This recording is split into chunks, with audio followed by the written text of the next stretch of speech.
Hello everyone, my name is Annie. My presentation is on the BBC World Service. The BBC World Service is the BBC's international radio station, delivering news in 42 languages, translating content for TV and digital as part of their global service.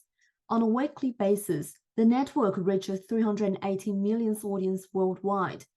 Journalists are located in 73 cities across 59 countries to fulfill mission of giving global insight and expertise to the international audiences. BBC World Service was launched on December 19, 1932 as the BBC Empire Service. In 1938, the Arabic service was launched as the first foreign language radio broadcast. In the same year, the network was renamed as BBC Overseas Service. In 1965, following the opening of radio stations in Malaya and Cyprus, the network was named BBC World Service. In 1966, a radio station was opened in Ascension Island to serve the African community. Since 1999, broadcast in German ended due to low audience demand, as did broadcast in Dutch, Finnish, French, Hebrew, Hainan, Japanese, and Malay. The World Service is funded through the license fee and the Foreign and Commonwealth Office. Media historians analyze BBC Foreign Language Service as national media with a transnational mission that aim to reach an audience outside the national territory with some kind of political mission that is defined by national governments. During World War II, the launch of the first foreign language broadcast in Arabic was started on the explicit request of the British government to tackle the dissemination of anti-British propaganda among the Arab population of Palestine, which was set up by the fascist government. As radio was the most transmissive medium of communication at the time, the propaganda severely threatened British diplomatic relations in the Middle East. Then the radio bulletin in Spanish and Portuguese followed as a way to counter the anti-British propaganda disseminated by German radio stations. When the war broke out in September 1939, the BBC extensively expanded its foreign language services, which aimed at making sure the public could hear the British interpretation of events.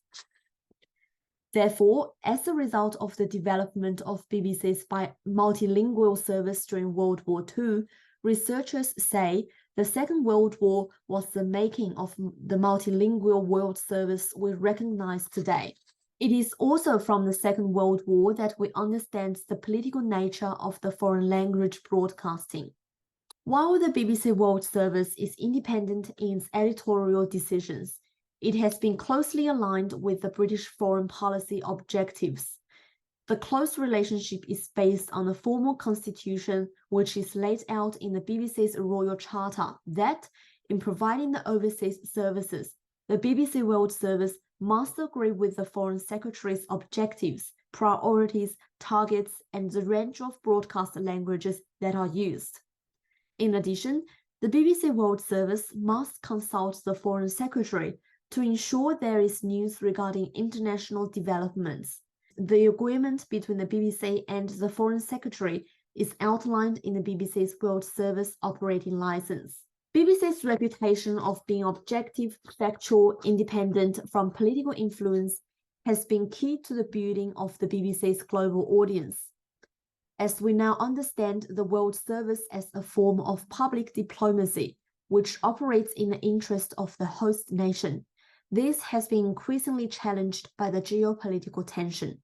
A case study which illustrates this is the BBC Chinese service, which operates under the British value, things like enterprise, trustworthiness, fair dealing, creativity, and community.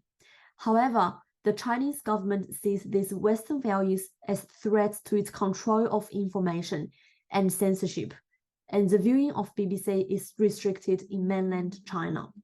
Whereas during the Second World War, the target were the European audiences, today the majority of the services are aimed at Asian populations.